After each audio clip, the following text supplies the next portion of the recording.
Oi, hoje eu vou falar sobre João capítulo 6. Então eu vou começar com a multiplicação de pães e peixes, tá? João capítulo 6, versículo 2, fala assim: uma grande multidão o seguia, porque tinham visto os sinais que ele fazia na cura dos enfermos. Então Jesus subiu ao monte e sentou-se ali com seus discípulos. Ora, a Páscoa dos judeus estava próxima.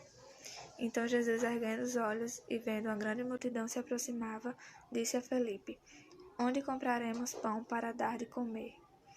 Mas Jesus dizia isso para testá-los, porque sabia o que estava para fazer. Então aqui tem dizendo que Jesus testou Felipe, ele perguntou para Felipe o que eles iriam fazer naquela situação. Não porque Jesus não sabia o que fazer, Jesus sabia o que fazer perfeitamente. Mas ele perguntou justamente para ouvir da boca de Felipe a resposta que ele teria diante daquela situação. Então isso acontece conosco também. Jesus quer ouvir a nossa voz, ele quer saber, ouvir da nossa boca o que a gente espera dele. Quando na verdade assim, Jesus já sabe de tudo, né? A gente é quem ainda não sabe. Mas de qualquer forma, tanto que na oração a gente conversa com Jesus, a gente entrega para ele e fala o que a gente espera dele naquela situação, porque é como um voto de confiança, sabe? Tipo, Jesus, eu confio nessa situação, então ele quer ouvir de nós também. Continuando, Felipe respondeu: Nem mesmo 200 denários de pão seriam suficientes para que cada um recebesse um pedaço. Um dos discípulos, chamado André, irmão de Simão Pedro, disse a Jesus: Aqui está um menino que tem 5 pães de cevada e 2 peixinhos. Mas o que é isso para tanta gente? Jesus disse: Façam com que todos se assentem no chão. Havia muita relva naquele lugar. Assim os homens se assentaram e eram quase 5.000 pessoas, né? Então, daqui vocês sabem, né? Jesus pegou os 5 pães e 2 peixinhos e, tendo dado graças, ele distribuiu entre todas as pessoas que estavam lá, a multidão de pessoas que estavam lá. E depois ele pediu para os discípulos recolherem e encheram ainda 12 cestos com sobras. Então, assim, ainda sobrou, sabe? Então, Jesus nos mostra que aos seus olhos, aos nossos olhos humanos, né? Parece pouco, mas com Jesus ele pode multiplicar e pode fazer com que isso seja abundante na sua vida, sabe? O que parece pouco para nós, Jesus faz virar uma bênção enorme na nossa vida, né? E eu até queria citar que em Mateus capítulo 25, versículo 21, fala: O Senhor me disse, muito bem, servo bom e fiel, você é fiel no pouco, sobre o muito te colocarei. Venha participar da alegria do seu Senhor. Então, assim,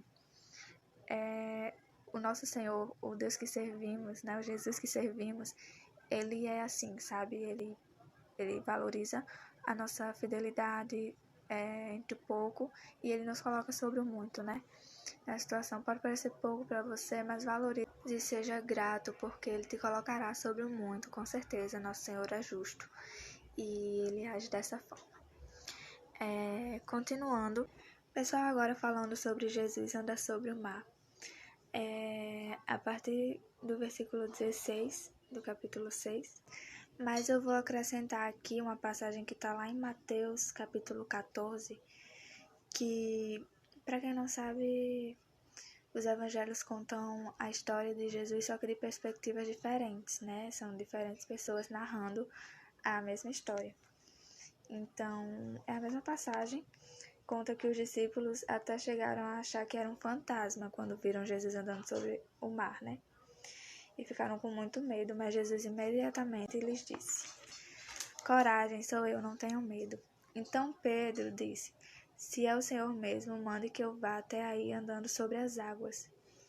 Jesus disse: Venha. E Pedro desceu do barco e foi até Jesus. Porém, reparando na força do vento, ele teve medo e começou a afundar.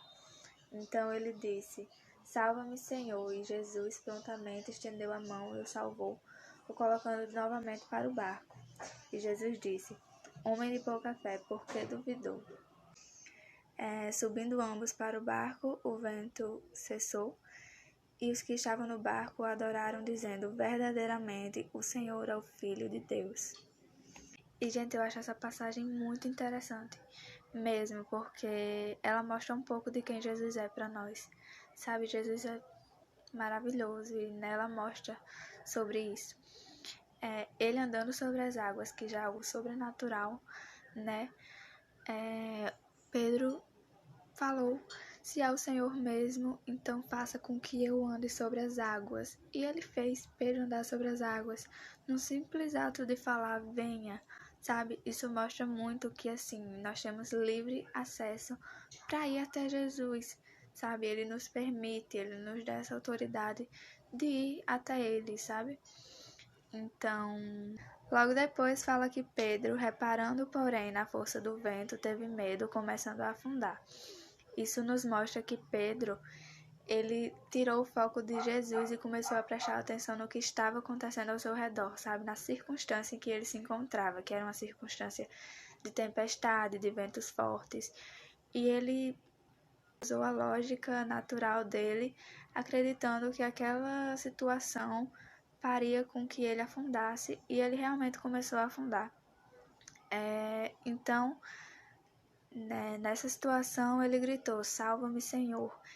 E Jesus prontamente estendeu a mão, o salvando e pondo ele de volta para o barco, né? Então, vocês estão percebendo que Jesus, ele falou: Pedro, venha. E Pedro foi. Enquanto Pedro confiou na palavra de Jesus, ele conseguiu andar sobre as águas, sabe? Ele conseguiu viver o sobrenatural. Mas quando Pedro prestou atenção nas circunstâncias em que estavam acontecendo e tirou o foco de Jesus, ele afundou. Isso nos mostra muito que nós não devemos nos segurar nas circunstâncias, confiar nas circunstâncias, porque elas não são nada diante de Jesus, sabe? Jesus é capaz de fazer coisas incríveis e sobrenaturais, apesar das circunstâncias, sabe? Jesus, ele tem o poder de intervir e agir dentro da maior tribulação, dentro da maior tempestade em que você se encontra, sabe? Ele tem esse poder. Confiar em Jesus é a coisa mais importante que existe e é o que devemos fazer, porque Ele é o nome que está acima de todo nome, o Rei dos Reis, o Rei da Glória. Ele tem o poder para fazer o mover na nossa vida, sabe? Ele tem um poder sobrenatural e confiando nele, tenha certeza que você vai conseguir enfrentar qualquer situação da sua vida, porque ele está com você. Por hoje é só, mas eu vou dividir o vídeo em duas partes, tá bom? Vou fazer João 6, parte 1 e parte 2, para que não fique muito longo. E vocês podem falar comigo em relação a isso, se vocês preferem um vídeo longo, mais de um capítulo inteiro, ou dividido em duas partes, para ficar um pouco mais curtinho. É isso, gente, que a cada dia possamos confiar mais em Jesus e saber que Ele está pronto para nos ajudar em qualquer situação, tá bom? Então é isso, tchau!